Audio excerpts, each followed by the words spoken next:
This Balloon Racer sample file was designed in Tinkercad and previously sent to Fusion 360 where we refined the design. We're now ready to further visualize the model with Fusion 360's Render workspace. In Fusion 360, we'll start by selecting the Workspaces drop-down list, followed by Render. Notice our Balloon Racer already looks more realistic with shadows and lighting effects. We can start by adding appearances that represent real materials. Notice the appearances are sorted by popular categories such as metals, plastics, woods, and more. Find the desired appearance from the provided library. For example, I'll choose one of the plastic appearances. Note that you will need to select the download option when using an appearance for the first time. We can then drag and drop the appearance onto the model. Within the In This Design section, we can right-click to edit the appearance. This allows you to further refine the color, translucency, and more. I'll apply a rubber appearance to the four wheels.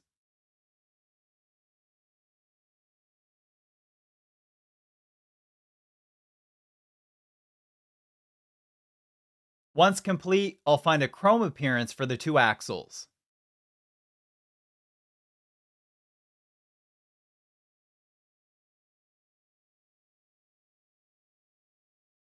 Once we've applied the desired materials, we can alter the background and lighting with the Scene Settings feature.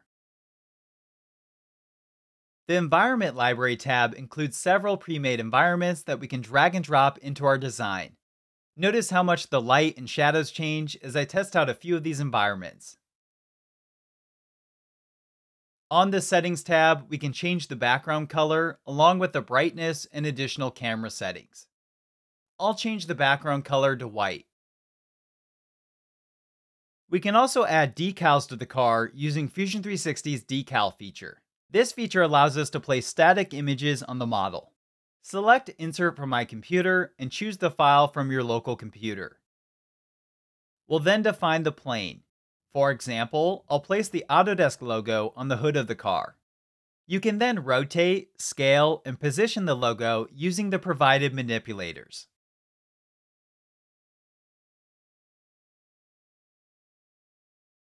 After placing the first logo, I'll add a second logo on the side of the car body.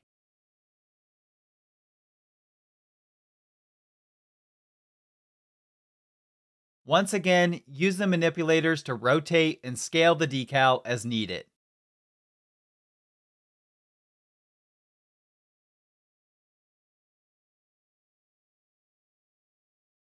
Uncheck the Chain Faces option if you do not want the decal to wrap onto adjacent faces. The In-Canvas Render tool will allow us to preview the render before submitting it for local or cloud rendering. Notice it will start noisy, but will clear up as it progresses toward the excellent indicator. In-Canvas Render allows us to double check that we're happy with the lighting, appearances, and other settings. We can also change those settings if needed, and the In-Canvas Render will update in real time. Select the In-Canvas Render feature again to stop it from running. We're now ready to create our first product rendering. Select the Render feature in the toolbar. Notice there are several preset settings based on web, print, and other common use cases. I'll choose one of the web settings. We can then choose whether we want to render with the cloud or on our local computer. Note that education users can perform cloud rendering for free. This means the render will be done on Autodesk servers, allowing you to continue using your computer. Choose your render quality and select the render button to start it. Depending on your render size and other factors, it may take a minute to several minutes to complete the render. Once a render is started, you'll find it in the render gallery at the bottom. A thumbnail will appear when the render is complete. Selecting the thumbnail will allow you to view the final rendering, as well as download, delete, or share the rendering. I'll download the render to my local computer. Back in Tinkercad, we can add a cover photo to our design. From the dashboard, select the design. Select Upload Image and choose the image from your local computer. Note that the file must be under 5 megabits and only JPEG, GIF, and PNG are supported. Once it's added to your design, you can make it the main image that appears on the dashboard and gallery. Select the three dots, then select Set as Cover Image. You've now successfully rendered your Tinkercad design using Autodesk Fusion 360.